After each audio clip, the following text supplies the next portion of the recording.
BILOXI. Miss. Remnants of Hurricane Nate buffeted the U.S. Northeast with wind and rain Monday, while power crews restored most electrical service on the Gulf Coast, and an overdue cruise ship delayed by the storm finally headed into port. With the center of the tropical depression located near the eastern shore of Lake Erie, forecasters said parts of Pennsylvania and New York could receive 2 inches 5 centimeters of rain or more. Police in Amherst, New York, shared photos of water covering some roads. Meanwhile, in the southeast, utilities said crews had restored electrical service to all but a few thousand of the more than 100,000 homes and businesses that lost power because of Nate in Mississippi, Alabama, Louisiana, and Florida. Stuck in the Gulf of Mexico for 2 days because of Nate, the Carnival Fantasy began moving toward its berth after the Coast Guard reopened the port of Mobile, Alabama. The ship originally was supposed to dock on Saturday after a 5-day trip and was due in at 4 p.m. Monday.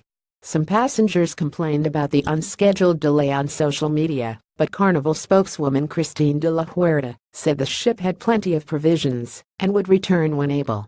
The ship has a total guest capacity of 2,056 people and carries a crew of 920. At Dauphin Island, Alabama, Mayor Jeff Collier said workers were using heavy equipment to remove as much as 6 feet (1.8 meters) of sand that washed across a more than 3-mile (4.8-kilometer) stretch of the island's main road and more than 20 side streets. It moved the beachfront onto the roadway, said Collier. Also on the Alabama coast, workers were fixing a more than 1,500-foot-long, 457-meter-long fishing pier that was damaged by Nate. Mississippi's worst damage was in coastal Jackson County, where Emergency Manager Earl Etheridge said officials have received reports of about 200 damaged buildings. Some had flooding from storm surge, he said, but most had roof damage from high winds.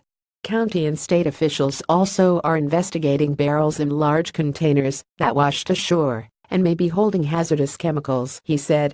Ruth Adams, a Massachusetts native riding at her first hurricane in her beach house in Jackson County near Ocean Springs, said Nate stripped off her metal roof. "The one thing I have learned is, I don't intend to stay even for a Category 1, said Adams, whose house on a narrow strip of land was cut off by rising waters. No storm-related deaths or injuries were immediately reported in the United States, but Nate left at least 22 people dead in Central America. The Hurricane Center said a depression in the open Atlantic had strengthened into Tropical Storm Ophelia on Monday, but the system didn't pose any threat to land. This story corrects to show Ocean Springs is in Jackson County.